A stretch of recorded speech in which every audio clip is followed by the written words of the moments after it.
I warmly welcome everyone gathered here, despite my thoughts that Kukirin would never send another scooter here again, based on our previous two videos. Nevertheless, this is still the G2 2024 version. True, it wasn't sent by Kukirin, but by Geek Maxi, who have sent other items here as well. They already mentioned that if I ask, they will send the G2. I asked. They also provided a coupon code.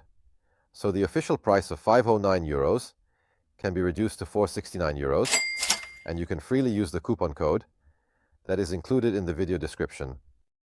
Well, this is the Kukirin G2 2024, not that there was a G2 from 1998 or anything like that. But what happened is that they wanted to indicate with this that it's a brand new thing. And actually, if you take a look, it really is. This is somewhere between the G4 and the G2 Master. In fact, that's pretty much the situation. And I'm giving away the punchline a bit here. But this is the best Kukirin scooter that has visited us so far. And I don't say this because it has the best performance, and I don't say this because it has the highest top speed. And I don't say this because it has the longest range. But I say this because it is a Kukirin scooter that doesn't want to kill you. This means that even at higher speeds, the front suspension does not shake. And it is actually quite comfortable to ride, while it is not considered expensive at all. Compared to its affordability, we can say that it has satisfactory capabilities. It won't be the top scooter. You won't be going at breakneck speeds with it. And it won't take you to the lake without charging. So, this is not a scooter that, well, in every respect, it is such an outstanding thing. And finally, it is a well-balanced machine, with capabilities that are more than sufficient for average use. Well, this is a 26-kilogram item. And before we continue with the story, I'll bring the camera over and show you the controls, and then you'll immediately see where the compromise lies, because of course, there is a compromise in it. Let's start getting to know the rubber thing, under the right handle. There is an index arm here, which is an interesting feature that is relatively rare on machines in this price range. When I signal with it, you will see that the corresponding light at the back is flashing, and the corresponding light at the front is also flashing, albeit at a slow pace, but it is definitely visible from here. However, if I move 5 meters away, it may not be clear which direction the person is signaling. For it to be visible, the indicator light should have actually been placed here, but it is still there. It has an indicator. There is a horn below, which honks, and here in the middle is a display known from the G4, which is currently not very visible due to direct sunlight, despite having a shade, since this display is quite tilted forward. If the sun shines from above, it will indeed be much less visible. However, if I get closer, you can see that there are 3 touch buttons on it. With the first one, I can turn on the light. I hope so. And it has a feedback here. With this, I can change the mode, which also has feedback here. But if I don't want to poke at the touchscreen, I can also adjust it with this button, which is placed right here. Additionally, the third setting allows me to adjust the cruise control, and I can set it to have a 0 start, meaning the machine can be started without a push. So, this is our display. Actually, the bag that is here is not from Kukirin. I took it off another bike because I found it very practical. And on this side, we have our throttle, which I can either press down with this button or twist this, both resulting in the same effect. It is definitely the case that this is far from the grip, so it might be somewhat okay, but the idea is that after you want to grip the handle, there should be a thumb or index finger throttle somewhere in front of the brake lever that can be pulled. It's a bit like a grip change, so that a person can properly reach the throttle, whether they want to twist it this way or push it this way. And what may have caught everyone's attention is that we have 2 brakes. 2 disc brakes, but these are not hydraulic brakes. They are standard cable brakes. In terms of braking performance, there is a compromise, meaning they are not as effective, and you cannot stop as suddenly as you would with hydraulic brakes. Additionally, you constantly have to adjust the cable because it stretches a bit, so you always need to make slight adjustments to achieve the desired braking effect. Now, regarding the braking effect, you can see the disc brake on the front wheel here, and on the rear wheel here. The assembly of the machine was not particularly complicated, but essentially, you had to lift the steering column and secure the handlebars with 5 screws in a crosswise manner. These 5 screws are visible here, and basically once those were in place, you still had to attach the rear fender separately. One important thing to note is that we do not have a front fender, which is inconvenient because even a little dirt will get you muddy up to your knees.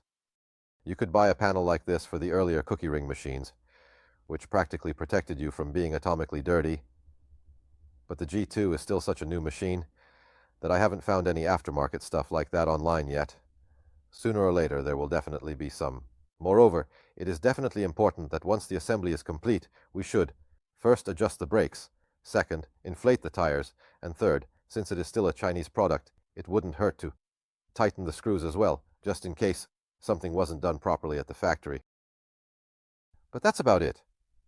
It's worth mentioning that it has a nice rubberized cover on the deck, but it's a glued thing that comes off quite easily, so expect that. You'll have to reglue it in this case. Our charging connector is also located on the Trepney side, protected mainly from water by a small rubber plug, and it has an IP54 protection rating. Well, I would say that in such very puddly weather, it's really just about being careful, and it's not necessarily certain that you need to use it, but in this kind of drizzling rain, you can still naturally set off with it. It has 10-inch tires with an off-road tread pattern, and it performs quite well on loose surfaces like gravel and sand. This is a rear-wheel drive scooter, meaning the motor powers the rear wheel, and it is capable of delivering 800 watts of power, which helps this scooter reach a maximum speed of 45 km per hour. Regarding the performance while riding, the most important thing I must mention, and this is definitely a very positive aspect, is that the power is very, very well controllable with this throttle. This means that even if you pull it fully to the maximum, it won't launch you. Instead, it delivers its performance in a gradually building manner, which means it is specifically safe to ride. Moreover, since this is a C-chassis vehicle, our experience shows that it can be done well or poorly. The previous Kukirin machines had issues because their C-chassis geometry made them prone to wobbling, and wobbling often leads to significant problems. However, with the G2, I didn't feel at all in danger. The entire machine feels particularly stable. You can't really go 55, 60 or 70 km per hour with it like with the stronger Kukirins. Here the story ends at 45 km per hour, and if you still feel that strong, then the modes don't really change how quickly the machine accelerates, but rather where the speed limit is set. This occurs at 25, 35 and 45 km per hour. I felt that up to 30, 35 km per hour, it is an absolutely manageable, controllable and stable machine. It didn't wobble over road bumps either. I didn't feel like I had to brace myself against it, constantly worrying that the front wheel might turn out. So this has turned out significantly better than any Kukirin we've tried so far. Stable, truly controllable. It seems they also felt that it is important to address this. The maximum handlebar rotation is such that the turning radius of the machine is slightly larger than what is typical for other machines, but at least it has a buffer to prevent the front wheel from over-rotating. There is front and rear suspension, and it might be worth making the front spring a bit stiffer, because if someone weighs more than 85-90 kilos and this machine is rated for a load of 120 kilo, it can compress too much. And in some cases, the suspension can bottom out. However, if you adjust the spring, or perhaps even replace it, you can improve this. I have a 46 centimeter long footboard that is 18.5 centimeters wide, but it is a bit short for your 2 feet to fit comfortably behind each other. However, there is an additional 20 centimeter metal extension on which you can comfortably place your back foot, allowing you to achieve a really pleasant travel comfort. Now, regarding the range, the situation is that this is a 15 amp hour 48 volt battery. The manufacturer claims that the range will be 55 kilometers, which is a bit of an exaggeration. If you are a 60 kilogram girl riding on flat terrain at a temperature of 20 degrees Celsius and at a maximum speed of 15 kilometers per hour, you might reach the 55 kilometer range. But this is generally not typical. The terrain conditions vary, and a person might weigh a bit more or less than 60 kilograms. In that case, the range will drastically decrease. If you ride aggressively, it could be around 30 kilometers. However, if you're a bit more cautious with your energy usage, you might achieve around 40 kilometers. People of my caliber and character will not be able to achieve the 55. So be prepared for this. Moreover, the indicator is currently calculating based on voltage, so it is not accurate at all. If you look up a lot, it can drop very dramatically and frighteningly. Once you start rolling down, the sticks suddenly reappear on the display. So from this perspective, it is not reliable at all. Rather, rely on the fact that when you only have 3 bars left, you should look for the charger. The charger is actually a completely standard charger. There are no special tricks involved, it does not have cooling, and it does not charge in parallel. As a result, the charging time is 8 to 9 hours, which is what the scooter needs to reach 100% charge again. Well, the situation is that for this price of 470 euros, it is actually a fair offer. This means that it is strong enough for you to navigate areas with inclines that go beyond just cruising on flat terrain. In the city center, where the highest hill you need to climb is a bridge over the river, so it can definitely handle that. The truth is that in places with such moderate inclines, it can only manage to pull itself up at a maximum speed of 20-25 km/h. If the road is very, very steep, then it will get tired too, and there are streets in the area where I couldn't go up with it. However, I could easily get home, which couldn't be said for those really basic stick scooters. Nevertheless, it doesn't cost much more than a stick scooter. So, for those who live in slightly hilly areas, I would say that this is the level at which it is no longer uncomfortable to ride home. It's not painfully slow, and there's no point where you would need to push it. It really solves everyday transportation tasks as long as they are not too far away, because obviously it drains more when going uphill.